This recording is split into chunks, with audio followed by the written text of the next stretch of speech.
আসসালামু আলাইকুম। আজ আমরা একটি গুরুত্বপূর্ণ প্রশ্ন নিয়ে আলোচনা করব। ইসলামে ছেলে মেয়ের বিয়ের সঠিক বয়স কত এবং বাস্তবে কি প্রযোজ্য?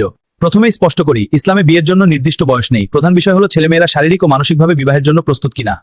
কুরআনে কোনো নির্দিষ্ট সংখ্যা উল্লেখ নেই। কিছু হাদিসে দেখা যায় পরিবার অনুমতি থাকলে নাবালক বিয়ে করেছে, তবে এটি তখনকার সামাজিক প্রেক্ষাপটের উদাহরণ। শরীয়তে বলা হয়েছে বিয়ে তখনই বৈধ হবে যখন ছেলে মেয়ে শারীরিকভাবে পক্ব, মানসিক ও পারিবারিকভাবে প্রস্তুত। আজকের দিনে অনেক মুসলিম দেশে ন্যূনতম বিয়ের বয়স নির্ধারণ করা হয়েছে যাতে স্বাস্থ্য ও সমাজের ক্ষতি না হয়। বাংলাদেশ মেয়েরা 18+, ছেলেরা 21+। পাকিস্তান মেয়েরা 16-18+, ছেলেরা 18+।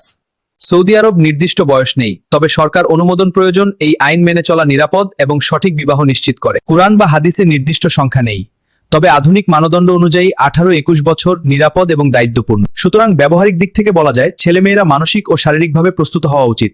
আইনগত ন্যূনতম বয়স মানা জরুরি। আসসালামু আলাইকুম। ইসলাম সম্পর্কে আরও জানতে এবং ইসলামের জ্ঞান অর্জন করতে আমাদের হিদায়াতের পথ পেজটি ফলো করুন। লাইক, কমেন্ট ও শেয়ার করতে ভুলবেন না। আল্লাহ আমাদের সবাইকে হিদায়াতের পথে রাখুক।